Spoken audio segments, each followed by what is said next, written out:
I can't tell you how many times I say in clinic, I've sat in that chair. I know what you're going through. I've been there. And my wife lost her battle. I'm here to help you try to win your battle with your wife or your husband. Yeah, so my wife was the love of my life. She died April 14th, 2013. So she had breast cancer, had a positive lymph node, got adjuvant chemotherapy, and that chemo 2 years later caused a leukemia. And she got AML, had 5-6 months of chemo, and then passed away.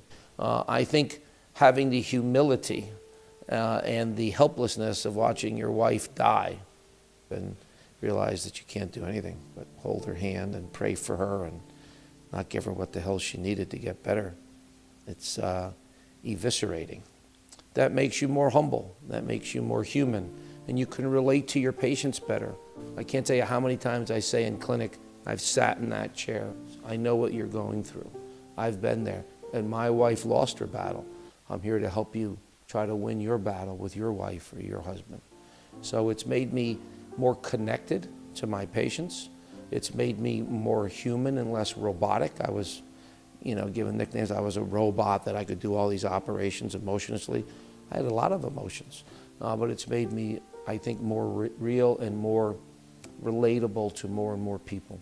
I got a chance to give a presidential address 6 months after she passed away. And one of the messages of that presidential address to 1,000 of my colleagues was, don't wait for your wife to die to be a better guy. The grieving process doesn't end, bro. It ain't gonna end in 3.9 years or 30.9 years.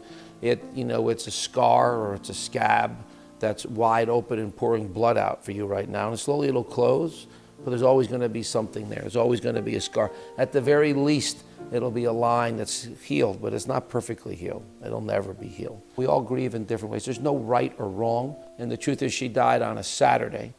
Her funeral wasn't until Tuesday. And so we had time to heal as a family or deal with it. And then at Thursday, Friday, we had to go back to our lives. At some point, we had to go back. The longer you miss, the more work you'd have to make up. My middle son, I think, dealt with it the way he deals with all his problems. He's very quiet.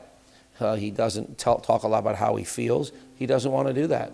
So I think to try to sit on his bed and talk to him, that doesn't work with him. That's not his love language. That's not his coachability style. But each kid's different. And so you have to be a different parent to each one. And they may see it as being unfair. It actually is totally fair. It's because they have different love languages. So with Matthew, there was a lot of times when I talked to him at night how he was feeling and what he was doing. And very specific, granular things he was going to do tomorrow to deal with that. With Robbie, it's much more of an open conversation, but a lot less duration. It's just, how you doing? We have an incredibly honest, very straightforward talk, last a minute or two, and we can go on. So I'm very different with all three kids, because it's the same way I am in the operating room. It's why some residents say I'm really mean. Some say he's the nicest guy in the world. I'm driving them to be the best. I pick what coach style that they respond to. Some get hit with a stick and some get patted on the back. So I'm okay with that. You're always going to be criticized.